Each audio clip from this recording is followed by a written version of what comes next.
Welcome back to our first Fireside chat. Before I begin, there are some empty seats in the front, so folks in the back, if you want to move forward, please feel free to do so.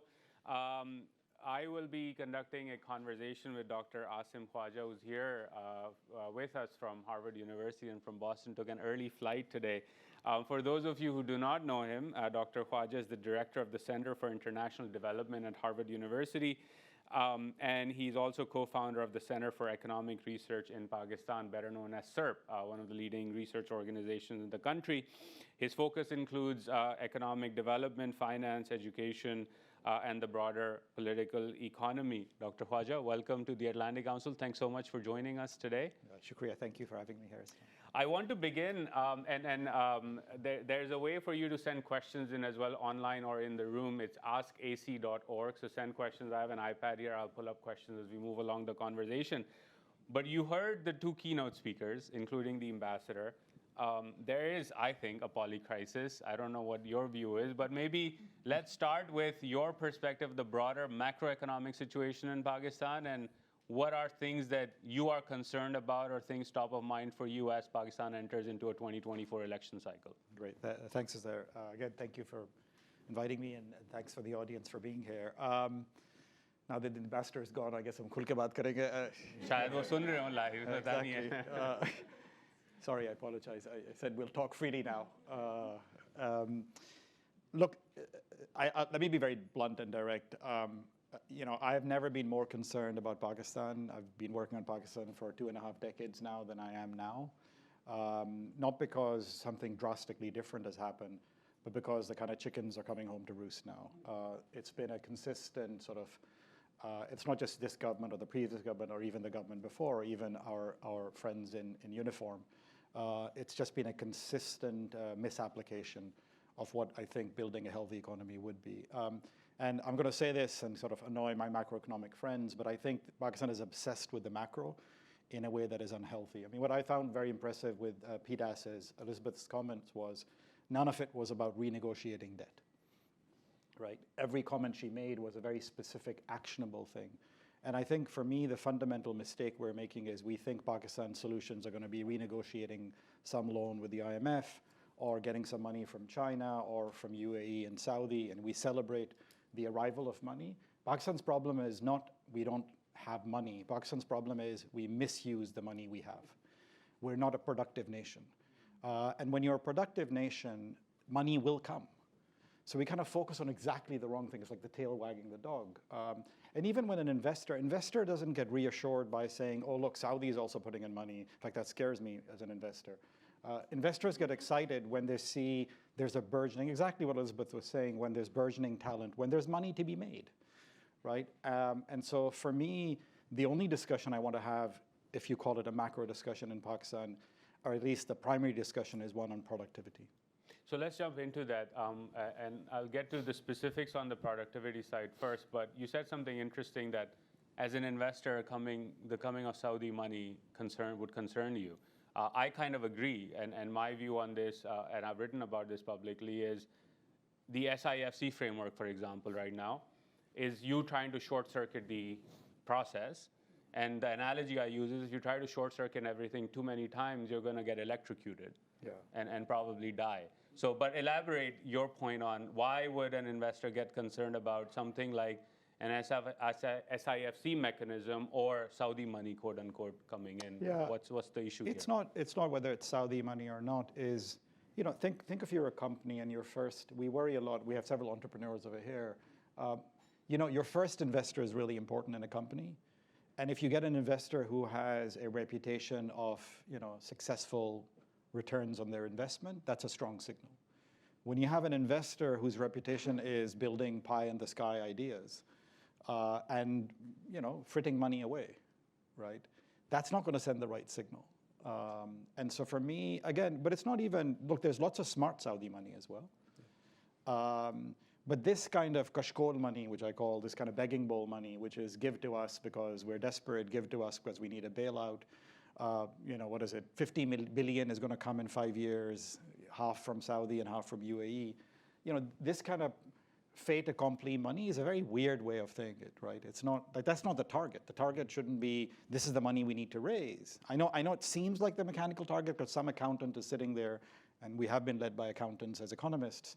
Some accountant is sitting there saying, what's the gap that we need to fill? And then literally saying, can I borrow money from someone who can fill that gap? That gap-filling mentality is just wrong. Right? And as a result, when you have a gap-filling mentality, you go around the world looking for people who essentially are giving you charity. It's concealed charity. Now, it's also not charity in the sense that it's not that some generous person is giving you money and is going to walk away not having expectations. It's money which has strong expectations of certain behavior that you will demonstrate, which isn't, again, enhancing your productivity. So even when we make deals, like SIFC, I don't know what the hell is going on with that, but take CPEC. Like, when you negotiate a deal with money and you negotiate payment terms in dollars, you know, it's insane, right? You're taking an obligation which you can't possibly fulfill. You're not negotiating productivity enhancement. You're not saying when you come in as an investor, build talent. In fact, I would take less money today, so I'm capable of generating more revenues tomorrow. And this money obsession doesn't allow us to do that. On that note as well, the follow-up question on my end is, as we segue towards productivity, do you also then think that this handout or bailout money or charity money that comes in reinforces the bad habits that we've seen over 70-something years of like, okay, here's $3 billion. Yeah. The dollar was at 300 something. Let's find a way, administrative mechanisms or whatever else you may want to call it, and then reinforce the bad habits of, okay, inflation will come down now that the dollar is 270 something because somebody decided that was the rate. Some say it's 250. I don't know how they come up with round numbers in the first place. But that's a different conversation. But it reinforces the whole bad habit of we're not going to solve something like, for example, Diaspora said, make a more equitable taxation system because all of a sudden the short-term need has gone away. What is the role of that moral hazard problem in sort of kicking the can down the road on the productivity-based solution? Yeah, absolutely. No, look, I mean, it's a very weird situation we're in because sometimes I feel Pakistan's pitch to the world is, I put a gun on my head and say, please help me, otherwise I'll blow my brains out. Because that strategy is really a strategy of we're a nuclear nation. We were just talking about this earlier, which is, should Pakistan strategically default? Sri Lanka did it. I actually think Sri Lanka is better off for having done it. Sri Lanka has taken it seriously. I mean, Sri Lanka was doing phenomenally well, made some serious mistakes. Shanta has some great work on this, Devrajan. But you know, now they're kind of trying to get their act together, and they're coming to the world saying, look, we screwed up. Here's the mistakes we made. Here's what we need to do to get out of it. It's a very credible, you know, a lot of investment we have to realize is not what's happening today. Investors are thinking of what's going to happen in 5, 10, and 15 years. And when you think about creating a view of what's going to happen in 5, 10, 15 years, it really depends whether you're credible or not. You know, people need to believe that when you say, look, we're going to do X, Y, Z, or we're going to be a more productive nation, it's cheap talk if you just say it. You need to put some costly signal for it. And a costly signal could be, by the way, you take a company declaring Chapter 11 to say, look, we realize we're not fungible anymore. So we have to kind of renegotiate everything with our creditors. That's going to be tough. There's going to be huge cuts we'll have to make. And because we're making those cuts, you should now believe us that we're investable. Our problem is we don't make those costly actions. We keep saying we're investable by saying we're investable. You know, my kids are applying to, nieces are applying to college right now, and you know, the first thing they say in a college essay is, show, don't tell. Like, actually do it. And there's a lot of telling that goes on, but there's very little showing. There's very little actual action. I mean, investors are smart about this, right? They want to see something which is painful that a nation does, but which actually signals, it's a credible signal, that a positive change is going to happen. I haven't seen credible signals. Okay. Let's go to the productivity point now. Obviously, there are multiple dimensions of it, right? I'll sort of, for the audience, share a few facts, fun facts, that I think you will agree are related to the productivity issue. Half of young Pakistani women right now under the age of 30 are illiterate. You cannot build a productive economy with half of young women under 30 illiterate in any society in today's world. You have another statistic that Pakistan's youth literacy right now is second from bottom in the SAARC region after Afghanistan. And if you were to look at the pre-fall of Kabul forecasts, Afghanistan was on track by 2025 to overtake Pakistan in that department because of the investments that were being made. Similarly, there is this obsession, for example, this is my last fact, before I ask you this question. You will see in headlines time and time again the Saudis or somebody else is about to provide $10 billion, $15 billion to open up an oil refinery in Khwaja, because somehow that is the investment, that is the solution to the problems. At a time when the city itself does not have access to clean drinking water, people are protesting, being charged with terror cases as a result of those protests. But also the anchor industry in Khwaja is fisheries. And if you look at sort of India's exports of shrimp, you see a rocket chart, like an exponential chart, on the investments in fisheries and what it did for farmer livelihoods, particularly on the coastal sides in Andhra Pradesh and Gujarat, et cetera. But that's not the conversation we're having. We're talking about oil refinery as being the solution. So if you were to begin providing actionable recommendations on how to solve the productivity challenge, where would you begin? Look, I think first, it's what I said earlier. We have lost credibility in the world. We have lost credibility with our own people, right? My happiest moment is I do a lot of work in Pakistan. Every summer I'm in Pakistan. So I get these 1 year snapshots for a month each time. So I get this my own personal panel data of Pakistan. I agree with Elizabeth. The thing which gives me most happiness and hope in Pakistan is when I talk to Pakistani people. It's just unbelievable. I mean, Elizabeth mentioned a conversation she had, but I'm sure there was a curated conversation, like a bunch of Pakistani entrepreneurs. It's nice. We showcase. I'm glad she had a good experience. But honestly, that same conversation she had in Islamabad, I've had in villages in rural Punjab, rural Sindh, KPK. And there is this unbelievable potential. Like sometimes all I feel like Pakistan needs to do is just not get in front of Pakistanis, right? Because we just block our potential. It's unbelievable, right? And so for me, the first thing I would do is to say, look, take this obsession. I really want to be obsessed with productivity. I want every statement for every policy we say, everything we do to say, how is this going to make us more productive? If I may interrupt, not for the audience in the room, maybe for the audience, but a lot of the online listeners, Econ 101, productivity, yes. What's the definition? So great question. Let's align on the definition first. Thanks. Yeah. So productivity and production are very different, right? We often worry about production. Yeah. And yes, it's nice to have more produce, but it's much more important to be productive. And so productive is, can you make more from the inputs that you have? And the inputs could be money, land, people, talent, and resources. So that conversion factor, which is you take X units of inputs and you convert them into Y units of inputs, that Y over X ratio is effectively productivity, right? I mean, in a very crude way, it's more complicated than that, but that's the essence of it, right? So it's just, are you making more? In fact, at some stage, Razala's here, maybe I'll ask her, I was trying to figure out the word for productivity in Urdu. And Musharraf, maybe you're far better in this. Is it paidawari or paidawari ki salahiyat? It's not even paidawar, right? Because paidawar is production. So even as a nation, we don't have a single word for productivity. I feel like even in our vocabulary, we should be emphasizing this. And so for productivity, let me give you a few examples on kind of productivity. And I actually think to signal productivity that we are a nation which is obsessed with productivity now. We've done quite well on the family side, literally the fertility productivity, that we've done quite well on. But other forms we haven't. And so let's take a few examples. I'm puzzled in this episode of devaluation we had why exports didn't boom, right? This is a mathematical thing. You can actually say Pakistani goods are cheaper to the world now. The ambassador was saying Americans buy 20% of Pakistani's produce. It's a lot cheaper now.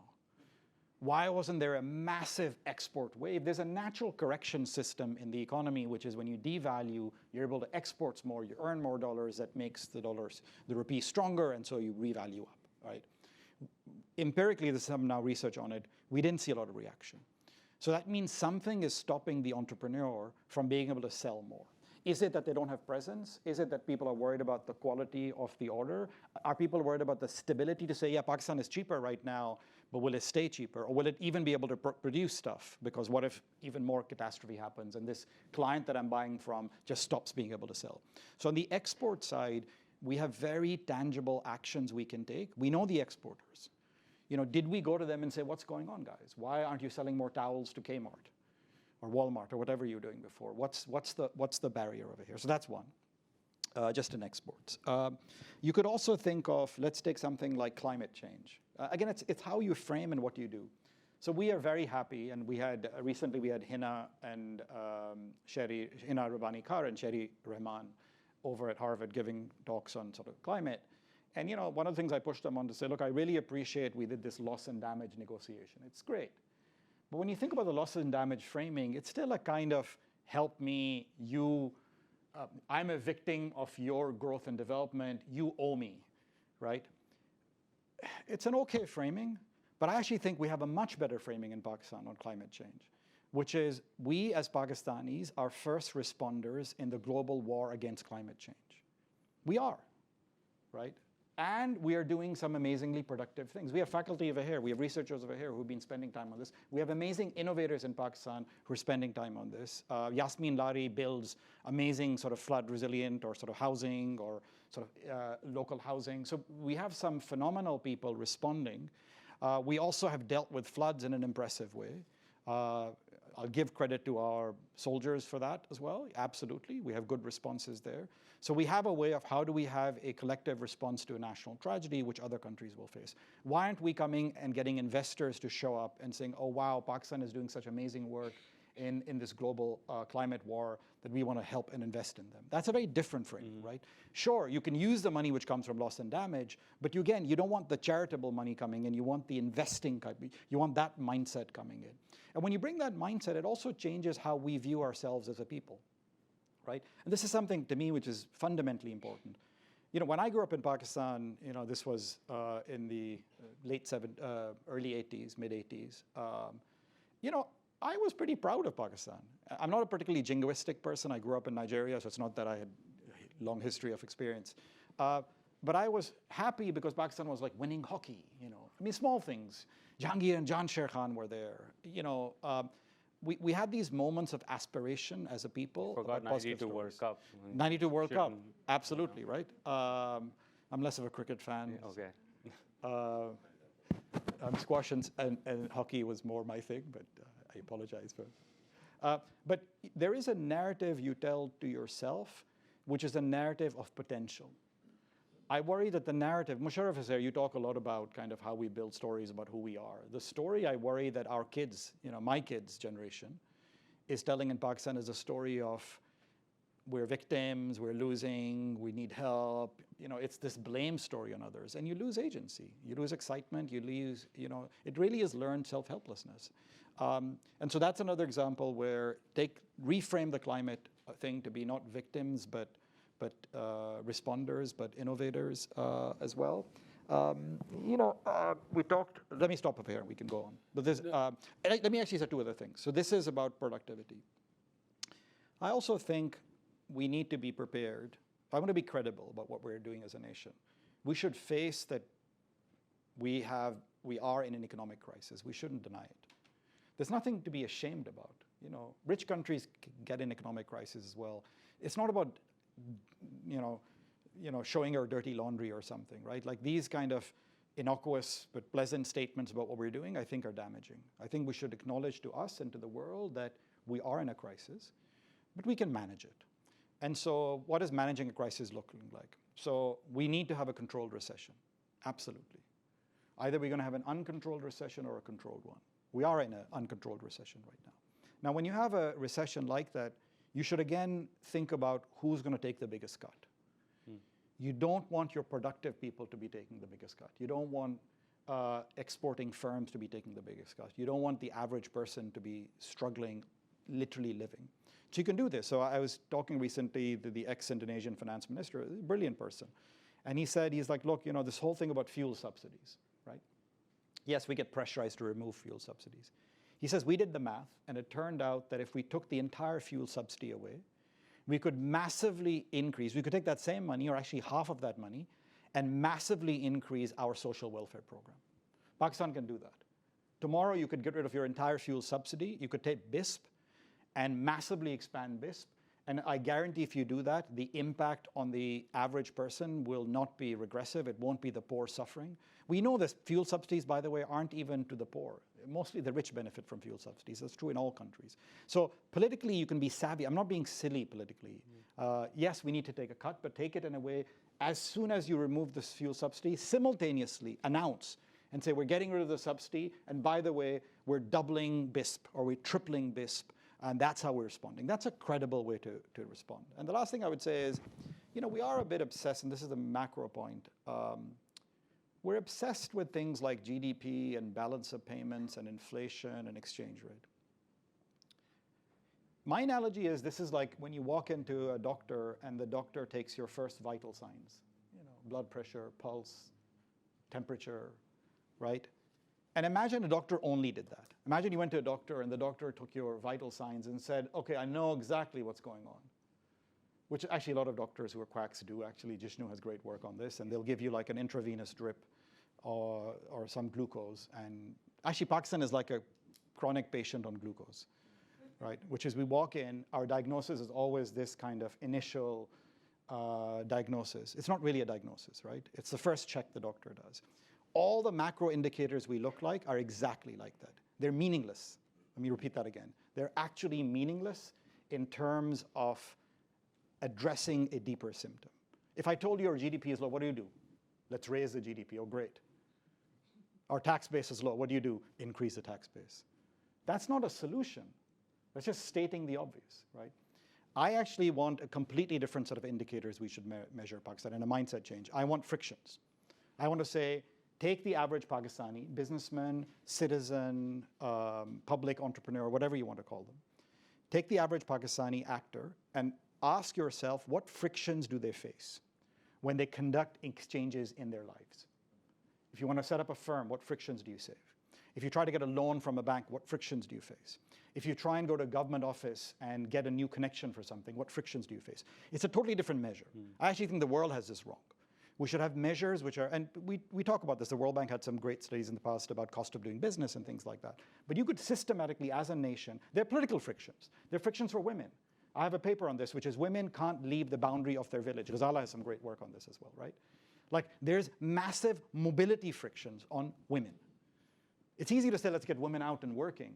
But the reality of what women facing is the minute they step out, literally their household, or the boundary of their settlement, or the boundary of their village, there are massive social norms which prevent them from walking out. That's a friction, right? Measure these frictions and address them. And then the magic will happen. Your pulse will improve, your blood pressure will go down, your temperature will go down. You're addressing the underlying symptom. And I think as a nation, we've just never quite done that. I want to go a bit deeper on the friction on financial inclusion, particularly on the women's side, because you've done work on this. And this is something, again, like many of us in the room talk about offline, is, for example, if you look at opening a bank account, if you're a woman and you are in Pakistan, it's an atrocious process. Even though, and the state bank has not done a lot in terms of making that easier. It's like, who's your husband, who's your father? Bring me some paperwork. If the name is wrong, well, why is your ID card last name different than what you're saying your father's name is, etc. And again, that is linked to the BIS point, or things like zero balance bank accounts that are open with your Nadra ID, and all of a sudden inclusion is promoted. One thing we found, for example, when Johns Hopkins students went to Pakistan with the role of digital technologies on entrepreneurship, right? This was the issue. You can't get out of your village or your home.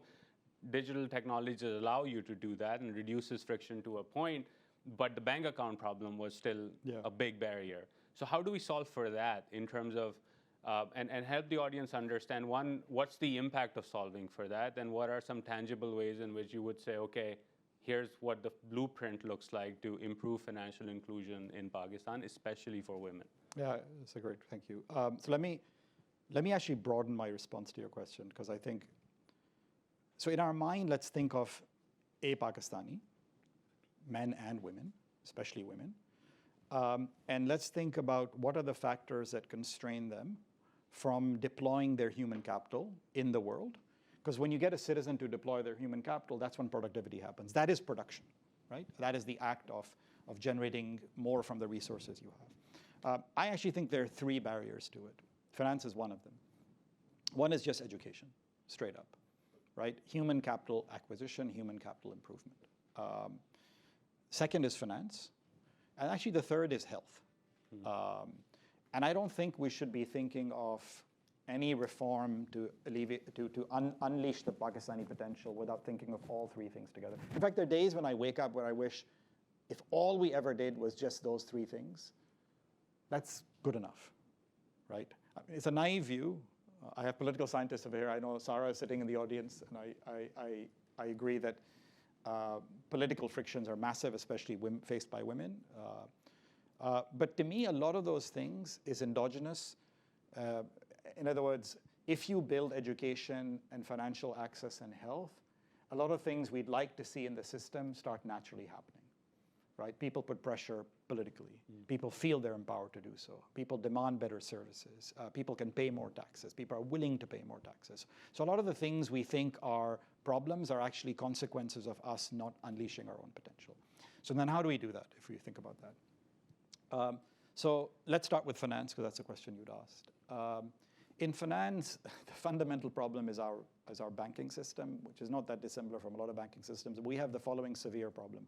So half my research is in education, half is in finance. Health I don't know much about, but I acknowledge the researchers in health. I still think it's very important. In finance, our banks fundamentally don't care about investing in our people. It's just not lucrative for them. Most banks make enough money simply between the spread on deposit rates and PIBs or treasury bills.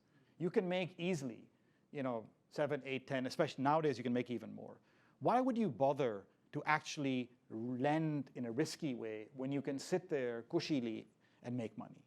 Now, why is that the case? One, it's back to our borrowing problem. We're borrowing so much from our own banks that we're giving them really this free check to kind of just be lazy. Second, we really need to allow more competition and entry in banks. After a lot of like drum roll, we announced these digital bank licensing. I think we gave maybe 4 of them.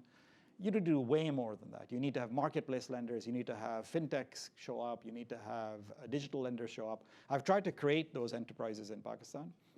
I actually think it's very doable, right? There's so much. Just to give you one small example. So I had a startup which actually succeeded everywhere except Pakistan, which was lending money to people against their personalities. I would just literally go and measure people's personalities. Everyone's born with a personality. You don't have to have a rich uncle to have a personality. You don't have to have land to have a personality. You could be entrepreneurial and have grit. That's what a lot of VCs invest in. So we measured that, and we started lending against that. Now that's just one example, right? There's so much. If you give me access to your phone, I could figure out whether I should lend to you or not, because your behavior on your phone will tell me. We have so much data that is coming out about people. That data can actually allow us to better screen talent and lend against. And if I may interrupt on that, because it's a stream of consciousness thought, even there's a friction, right? I think Amar is in the audience. He and I talk about this a lot. Nadra charges you a lot for pinging the database, which is directly tied to identity. Oh, absolutely. And again, it has to switch to a public service utility model as opposed to you must make money model. But I would go even a step further. Our friend Umar is now Minister IT. Yeah. So it's a good chance for us to ping Umar. Our broadband a lot of these things, these digital flows require good broadband and cheap broadband access. This summer, this sounds like a stupid thing to say for me because I'm like, man, there's so much happening and you're worried about this. I have never had a worse experience on phone and broadband in Pakistan that I did this summer because telcos have stopped investing. Yeah. So to me, communication is a national asset. Like if you want to make it a priority, if Omar wants to do something, just get broadband to work everywhere. We try to do EdTech, so that's another huge thing. By the way, I should do a poll. Do you know who anyone in the audience, do you know who the most entrepreneurial educator in Pakistan is right now? What kind of sector? Anyone in education? Any guesses? Who is the most entrepreneurial? Imran? The private non-for-profit schools in the villages. So they're like close second. There's actually a first one, which is even more impressive, which is exporting to the US. We have an education sector which exports education to the US very successfully. Qari Saab Online. Do you realize? No one's documenting that, by the way. There's some 17-year-old girl sitting in some small village who gets up at 1 a.m. and stays up till 5 a.m. and they're teaching our brats, our kids. They're teaching them Quran, they're teaching them, it's a fascinating interaction. Imagine a 17-year-old, and by the way, that conversation is not just about the Quran, it is ostensibly about the Quran, but the 17-year-old's talking to a 14-year-old, and the 14-year-old says, how was your Halloween? And the 17-year-old says, what's Halloween? But there's a very interesting discourse happening. There's export earnings coming. Yeah. This was not supported by the government. We haven't studied that sector. Take Baiju in India. I know it's done badly, but in principle, it was worth a lot. There's a whole bunch of talented women sitting in Pakistan who may be physically immobile, but they're virtually, and this is shocking to me, virtual mobility, I don't think, I mean, Ghazala, maybe you can talk about this, but I don't know what the norms on virtual mobility are, but somehow it seems like no one's, I mean, yes, phone access is limited, but I guarantee if you bring in broadband into houses in Pakistan, devices is not a problem, by the way. It's shocking how much physical devices we have. It's connectivity which is a problem. I think Omar Saif should just say, we're going to get Elon Musk or someone or Google to say, come in, and as a nation, we're going to do an experiment, and we're going to make broadband ridiculously cheap, particularly in rural areas, and I think magic will happen. I think entrepreneurship will happen. These women will. I would even say it doesn't have to be a Google or Elon Musk, right? Because again, this is something I've studied on the Indian side. Reliance decided that it was going to take its revenues from legacy sectors such as petroleum refining and put it into Geo, give everybody cheap access to data, and build on it an e-commerce platform, an entertainment platform, and now a banking platform. Because it's a Pakistani conglomerates can just basically copy that strategy 100%. If they want to sink capital into 100%. it, right? And you know the story, so the story on women, right? Again, we have lots of experts in the room, so I'd love to kind of in Q&A here, there's, I mean, Sarah and Ghazala, you should really speak to this as well, both of you. I find it unbelievable how much untapped potential, which is actually getting to be tapped now in education. Let me give you an example of stories, the one I've seen literally in education. So the rise of private schools that Imran, you alluded to, which is phenomenal in Pakistan, right? 40% of enrollment in Pakistan is in low-cost private schools, which are, and, you know, Jishnu, myself, and Tahir and Rabi have written a lot about this. If you're interested, just do Leaps Pakistan, and you kind of find a bunch of stuff on it. We've been studying kind of the evolution of education in Pakistan for now 25 years or so. It's actually an entire story of women. One way to write that story is about women, because here's what happens. These private schools are all emerging in villages where a government girls' secondary school was set up 15 to 20 years ago. Not a boys' secondary school, not a boys' primary school, not a girls' primary school, a girls' secondary school. Why?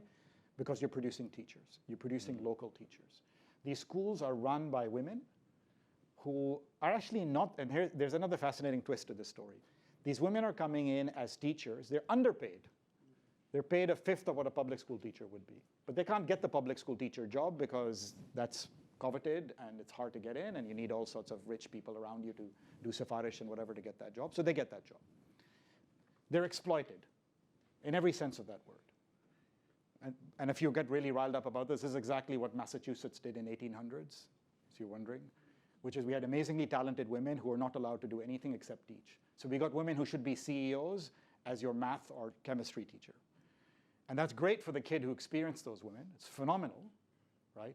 We've lost that in the US now. They're actually our CEOs, so you get not so great teachers. We have that going on in Pakistan in the first wave. But there's a beautiful transition which is happening, and I'm really happy to see that. So these women who are coming in as teachers to an entrepreneur who is a male member or retired teacher or something are actually breaking off, spinning off, and not creating schools, but creating their own private tuition academies and the versions of it. At this time, we're trying to do some documentation of this. My rough estimates is that 5 to 10%, depending on where you look, of someone in a household is teaching someone. And it's mostly women.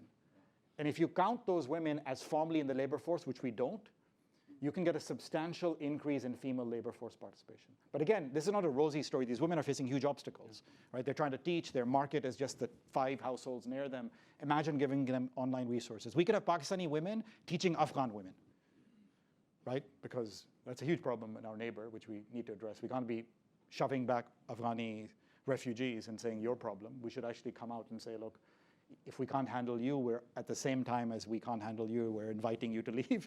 We're also creating resources that can help you while you're there. In fact, we should recruit you. We should say, you should become our entrepreneurs and go in and set up a physical place where we can co-teach with you, because ISWAQT in Afghanistan, the biggest thing is getting women to stay educated, right? And so all of these are opportunities that we can do, which get, so the last thing I'd say in health, so this was education and finance. On health, you know, I've had some personal tragedies as well, and sort of families I've seen. Losing someone in your family is devastating for families, not just the very poor, but even the middle class. The rich, it's psychologically damaging. We don't financially necessarily get affected too much if we lose someone, but it's psychologically damaging, which is a real thing. I think the way you should think about Pakistan education and health in particular is to say, at the very least, we should prevent the impact of health shocks, right? When you lose a working person in your family, you should have the state step in some meaningful way. So when you have health insurance coming in or life insurance coming in, these can prevent massive, massive tragedies. In the long-term data we have in LEAPS, because we've been following kids now for 15 to 20 years, you see that these shocks accumulate and can be devastating. Right? And again, if you've experienced people in your family, you can see families where you lose a father or a mother or someone, and suddenly those kids are just all over the place, right? So for me, what I want to do in health is really prevent that, so that kids' educational human capital journey can continue, even if they've experienced some loss. And it's going to get worse, right? It's going to get worse with climate change. It's going to get worse with some of the natural disasters we're seeing. We see this in earthquake. Tahir and Jishnu have this really fabulous paper, which is after the earthquake, where they look at long-term kid learning gains after the earthquake. And you see, same thing, you see the rich manage to recover, the poor don't, right? So insurance for that sector is going to be really critical. Yeah, I think the health point, I'll sort of double down on this, is from my sister's a child psychiatrist, trained at Aga Khan. And at this point in time, if I still have my data right, there are less than 10 certified child psychiatrists in all of Pakistan.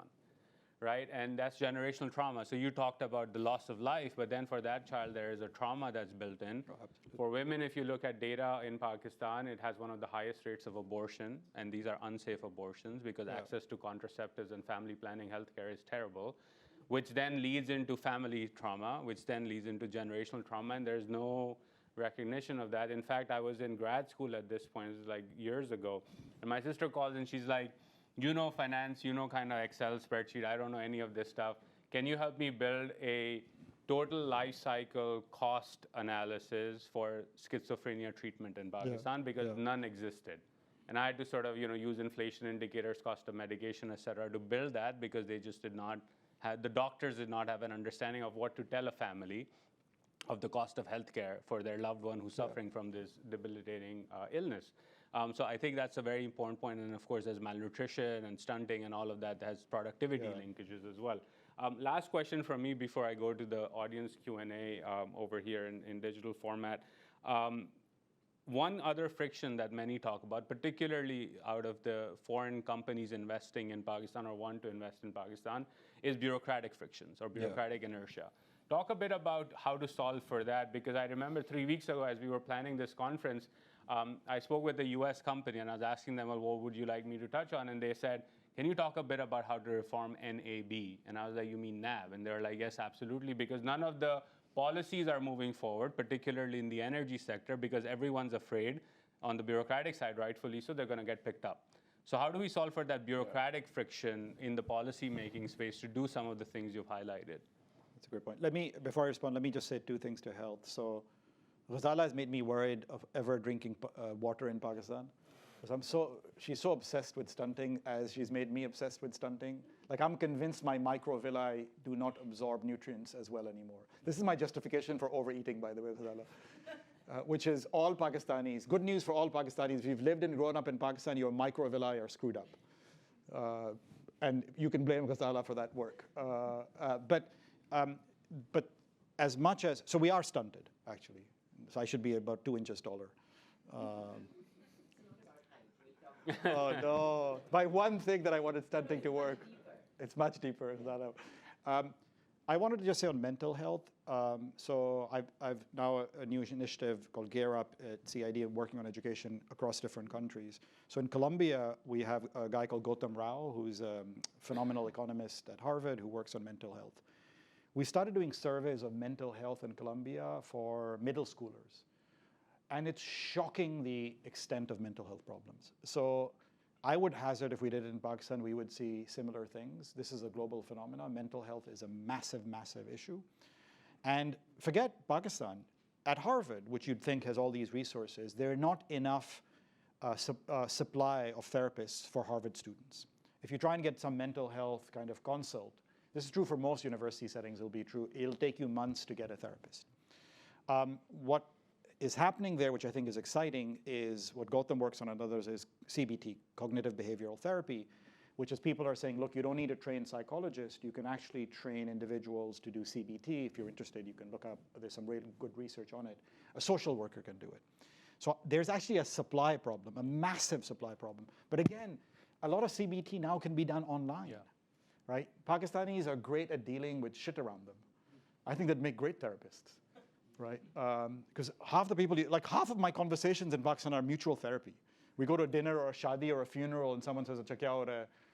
Oh, and then someone says, "Fikr na kar." We had one last night as well at a dinner, so like you're on when point we get with that one. I'm sure tonight's dinner, when we sit together, will be a mutual therapy dinner for us, right?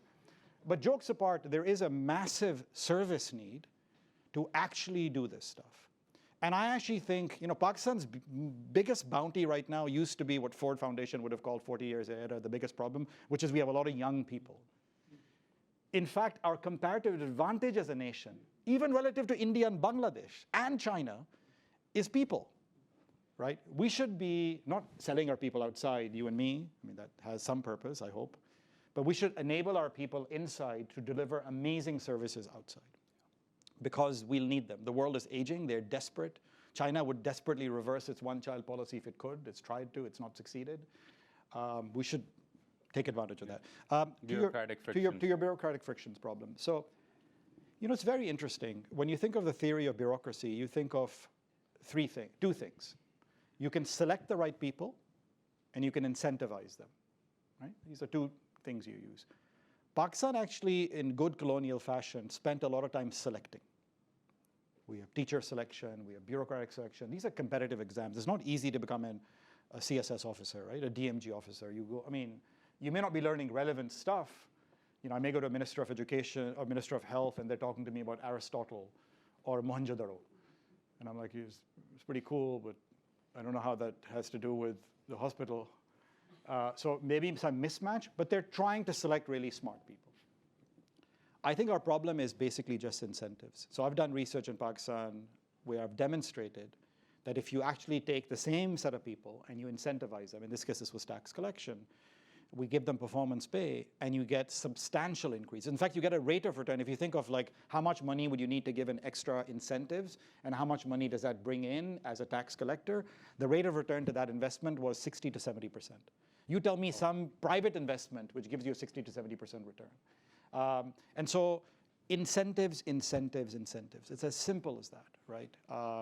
It's true in education. In education, there's a really great paper by Karthik Muralidharan in Andhra Pradesh, which looks at a very similar environment, incentivizes teachers, gets huge performance improvements as well. Now, there won't be issues with this. Of course there will. But at least our mindset should be that we should reward for performance. That will force us to try and measure performance in some crude way, which is already good. And then it'll allow people, there are some brilliant people. Look, when I look at my education work, there are public schools which are doing just as well as the best private schools. There's some phenomenal public schools out there. Why are they doing so well? We have no idea, but something is happening in that school where the teacher is able to, or the head teacher is able to. The same thing is, by the way, true in charter schools in the US. Yeah. I was talking to Parag Pathak, who's an MIT professor who works on charter schools. The same thing. There's some charter schools that are phenomenal, some are just rubbish. And if I asked Parag, what do you think it is? And we haven't done enough research to answer, but he thinks it's school leadership. I actually think it's school leadership as well. But you should reward them, right? Just like the private sector will reward through revenue. I actually think it's politically feasible to do as well. It's not one of those things where, you're going to fire people. I'm not even saying that. Keep the same people, just put some more money in. Okay. Thank you for that. I'll move to audience questions. The first one I've put up on the screen here as well. Would you attribute the failure of Pakistan's macro fundamentals also to the flawed policies of the IMF? And again, we're going back to the macro. Yeah. But this is a question that comes up not only in private conversations here in Washington, but also in Pakistan when people say, well, you kind of forget the role of the IMF, so would love your thoughts on that. I think it's irrelevant. I think we obsess over the IMF and we give them more importance than they would like to give themselves, right? The IMF only comes in when you're desperate and you don't know what you're doing, and they try and get you to do what you should be doing. And then there's whole political ramifications for that. I think just the arrival of the IMF to bail you out is a sign. And I don't think it's because the IMF made a bad deal with us. Actually, they're trying to make these are decent people. We've had our own people. Raza used to be at the IMF. He became central bank governor, Raza Bakir. So it's not just some foreign insidious power. Pakistan's other problem is we're so obsessed with our geopolitics and our geolocation, and somehow we're some strategic player. You're not a strategic player anymore. No one cares. So you're not a fan of the geoeconomic tagline? Nothing. I think it's just, it makes you externalize your own problems. It makes you think that there's some strategic thing out there, some country is going to come in, some partnership will happen, some deal will happen, some trip to China will suddenly miraculously make Pakistanis productive. No, a trip to your gaon will make Pakistanis productive, right? Look inside. हम अपने गरबान कभी खोल के नहीं देखते, हम बाहर देखते रहते हैं. Sorry, we don't look inside and check ourselves, we just keep looking outside, and we play this weird blame game. So I actually think, I don't want to respond to this question because I just don't want to give space to these discussions. I think they're meaningless. Okay, point taken. Next question, something I've also looked into a bit. The chapter is not out yet, but that's a preview. Oxford is supposed to publish a chapter that Malia Lodhi's editing on the military's role in the economy. And it's about productivity and military role. I'll give my own example from that research as a preview to this आपको बिल्कुल problem करेगा. मैं record हो रहा है. Record stream भी हो रहा है और live में transcript भी is also ongoing. GHQ में we're live feeding GHQ. You and I are not getting invited to NDU next time. मुझे वीज़ा चाहिए. We're not getting invited to NDU. But here's the question. I looked into this. I'll give an example before you answer this question.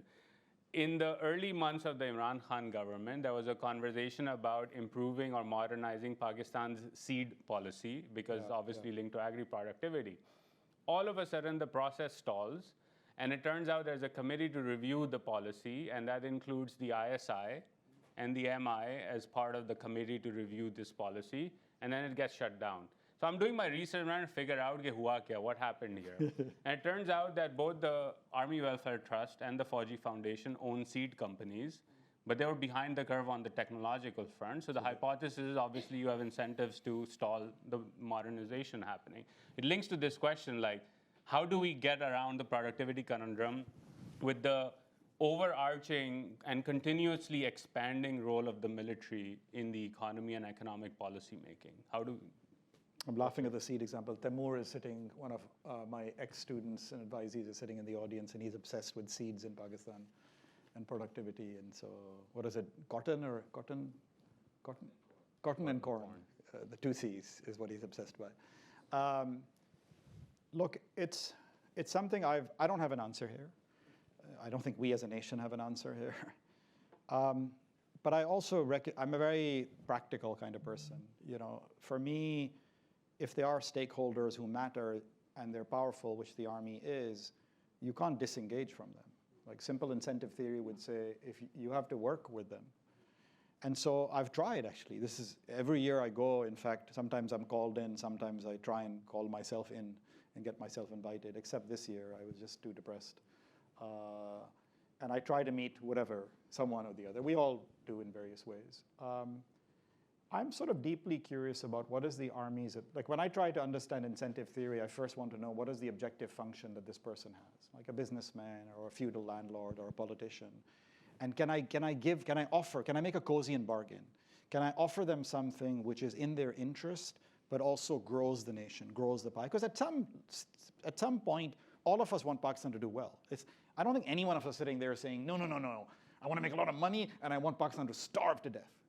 We want to make money, I get it. But sometimes we choose a path which, especially in the long term, puts Pakistan in a low growth path, on a low growth trajectory, right? So that's my mindset. So when I approach an actor, and that's how I approach the army as well. What I'm struggling with, and I'd love someone in the audience, Shuja is here, and we could talk about this as well, is what is the army's objective function? Part of me feels like maybe the army is the best actor in Pakistan. Let me give both sides. I'm just trying to make sure I get back into Pakistan.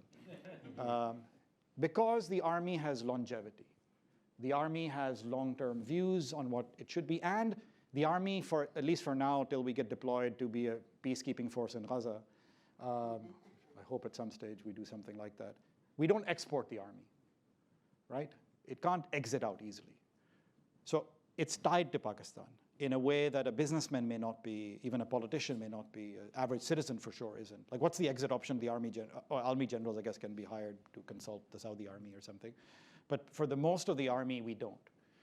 And so if the army is a sensible monolith of decision-making and a stable interlocutor, then all you need to do is be able to have a serious conversation with them to say, look, that seed you blocked may have benefited you in the short term, but in the long term, you're not going to be productive in the world, and your Fauji seed will also die. So you've traded off some short-term success for a long-term success. That's my hope. I've tried that multiple times. I've found two obstacles to that. One is, it doesn't seem like the army is a unified decision maker. It feels like there's massive infighting going on. So this idea of stability I have may not be true. I don't know about that. There are more experts over here that they can comment on that, whether that's true or not. The second is there's just a deep distrust and paranoia. Like when I walk in, when any of us walk in, it feels like there's no ability for the person sitting and having a conversation with me to judge whether what I'm saying has any merit, because there's no capacity there. And so the only way you judge merit is allegiance, is loyalty. Right? We've had our own colleagues here from DC who spent time in the army and come back kind of disillusioned, right? It's you have to somehow show weird loyalty to say, I'm one of your guys. And the problem is you show loyalty by saying stupid things. You show loyalty by basically saying everything you're doing is right.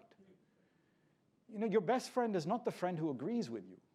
Your best friend is the friend who points out your flaws, maybe privately, and says, yaar, ye na kar. You're not improving. That's the friend you want to hug all the time, not the friend who's always like, aaj to bahut achhe lag rahe ho, kal bhi achhe lag rahe the. You know, and you're looking shitty, you know, and everyone is looking at you and say, what the hell is this guy wearing? Ajeeb si purple tie pehen ke aa gaya, kya kar rahe ho? Right? Match the socks and the ties. I match the socks and the ties, so thank you, Musharraf. Good friend. He criticizes me a lot as well, so he's a good friend, right? The army doesn't have, I don't know how to create that. Yeah. I've struggled with it, but I'm still trying. I feel like because they are stable, they are powerful, they can make things happen when they do. I mean, let's not discredit, look, hamara earthquake ka response, flood ka response, there is impressive responses, right? So I want to acknowledge when things are good as well. And sure, if they're in business now, they're in real estate now, kya unko nikal to nahi sakte hum?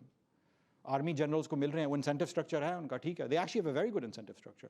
I was very impressed with army training. Army training is better than our bureaucratic training, right? I'm shocked. Army takes pretty much, they don't worry about selection as much. Army mein kar lete hain.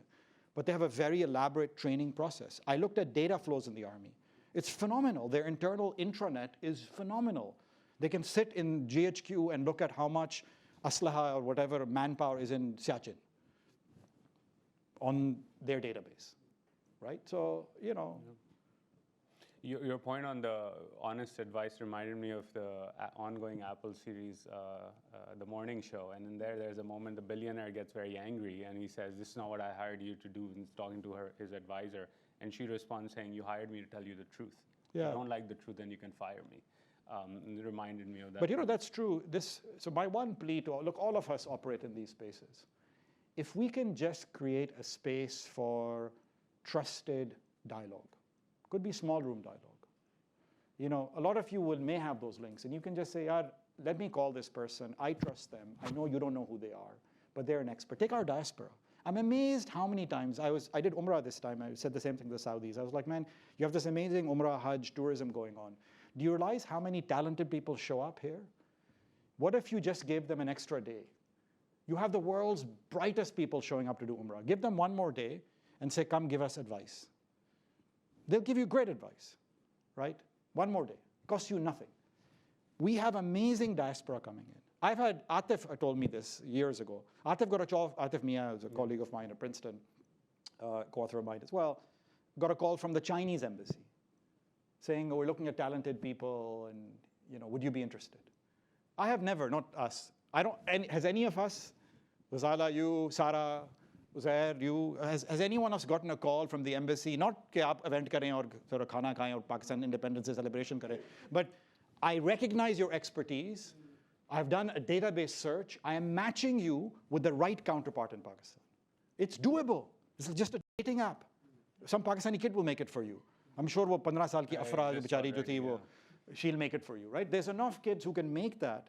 But we have to have the mindset. और फिर जब आप अपनी शादी पे जाएंगे दिसंबर में या cousin की शादी पे जाएंगे, आप 2 दिन extra, you take 2 more extra days when you make that trip, and you actually do something productive. And the way productive engagement with diaspora happens right now is someone's cousin is posted somewhere. I can't tell you how many times I get this. Oh, my cousin has become Minister of Education and Petroleum or something, Energy and Petroleum. I think it's a great opportunity. Let's go talk to him. Bhai, kya talk to him? You have no idea about petroleum. You're not the expert. Why are you talking to him? Because you're his cousin? Like most of our engagement in Pakistan happens through our relatives who happen to be temporarily in positions of power, and we try and exploit that by feeling good and assuaging our guilt. I apologize. Last fun fact from me before the last question. Speaking of the petroleum These are audience side, questions? This is the, yeah, this is all coming. Oh, this is all from you. When the petroleum inquiry report on the June 2020 shortages came out, the fun fact in that report was that the DG Oil, the man whose job it is to regulate the entire petroleum oil sector, was an animal doctor. And that was their qualification. They were posted. And when the report came out, it was still, the scandal was not sufficient enough for them to be pushed out immediately after that report. So that's the current director, stuff. I don't know why I know this, but the current director of the Lahore Zoo, seems like a decent guy, I met him, used to drive Ubers in Sweden. And he really, I think he doesn't want that job. I think he's excited about something else. Something else. Although he's trained as a, to be fair, he's trained as a veterinarian. Okay. Last question. I think it goes to the incentives part that we already talked about on the military side, but this is a question Kiran has and I also frequently ask, and I don't have an answer, maybe you do. How do you incentivize basically the political and social milieus to take on the reform challenge? Right? The way I frame this is 17.5 billion a year, according to the UNDP, go to elites in Pakistan. That's a tax problem, borrowing problem, productivity, friction problem. But how do we convince the beneficiaries of the status quo itself to reform the status quo in the way you and I just talked about? What's you know, so I have a disagreement with several of my friends and colleagues who I respect a lot on this. There's one version of Pakistan, people like Stefan Durkin have written books on this, to say countries grow and develop when an elite consensus comes together, right? When a bunch of influential people come together and say, bas, bahut ho gaya, enough is enough. And maybe, and I'm sure that's true. I don't want to wait for that. I just don't. Maybe it'll happen, maybe it won't happen. I've tried my best to kind of do these elite consensuses by getting people together, sometimes in Islamabad, sometimes at Harvard, sometimes in Lahore. I know, Musharraf, you've tried a lot too with Wad Lab and kind of just get people together. So I appreciate and applaud that effort. I am just accepting a different reality of Pakistan, which is I want to invest in our future generation. I want to build their skills. I want them to be more demanding when they think of what a political leader or a national leader should or shouldn't do. That's part of education. So for me, if you ask me personally, my engagement in Pakistan is literally that generation. And the naive view I have is when you build that kind of capacity in individuals, let's talk women in politics. And Sarah is sitting here, so she should really talk, but I'm beginning to do some work over here. In education. Why aren't Pakistani citizens pushing on education reform massively? It's not that Pakistani parents don't care about schools. They massively care about schools. They're willing to pay private school fees to get good education. Why aren't they burning tires in front of the school and saying, this teacher is bad, get rid of this teacher? And when I ask politicians, they say, we don't get calls. So I started a project saying, okay, why isn't this happening? Why isn't political mobilization on a phenomena like this, which people care about, happening? Turns out it's fascinating. Women know the problems. When you go into households and ask women, what do you think is a problem in your school? They'll give you a long list. Men don't in the same household. Women have no access to these typical public. How many women do you see in the Ministry of Education coming in as parents or the DEO's office? It's not welcome. It's not a welcome space. So we are trying to say, can we get women to actually express their agency and their views and show up, right? Sarah and others have done work on getting women to, Ali Jima and others, getting women to show up in politics, to be recognized in politics, to understand that women are not just going to vote the way their husbands. And in most families, by the way, that's not true. Our sisters and our wives and our mothers don't vote the way we do. We have huge arguments. My family, my mom is a staunch supporter of one party, and you can imagine what. My dad used to be a supporter of another party. I don't know who's to support. So it's, so we have a rich agency happening. So for me, it's not elite consensus. But the sad realization when you do that is you have to recognize that we're not going to get that improvement in a year. Yeah. You have to be patient. I'm willing, I don't know how much life I have left. So if I do expected kind of life, maybe another 30, 40 years. That's a decent time. I would like to, in 30, 40 years, have a Pakistan which has phenomenally educated, skilled, thoughtful Pakistanis in it who demand better from everyone. Their government, the military establishment, the bureaucracy. That's the naive view I hold. And I'm just going to do everything possible in the next remaining life that I have in investing and helping those people empower themselves. That's it. It's a very simple sort of naive view of the world. On that note, thank you for your time, for your remarks. This was very enlightening. Please join me in giving a round of applause, Dr. Khwaja.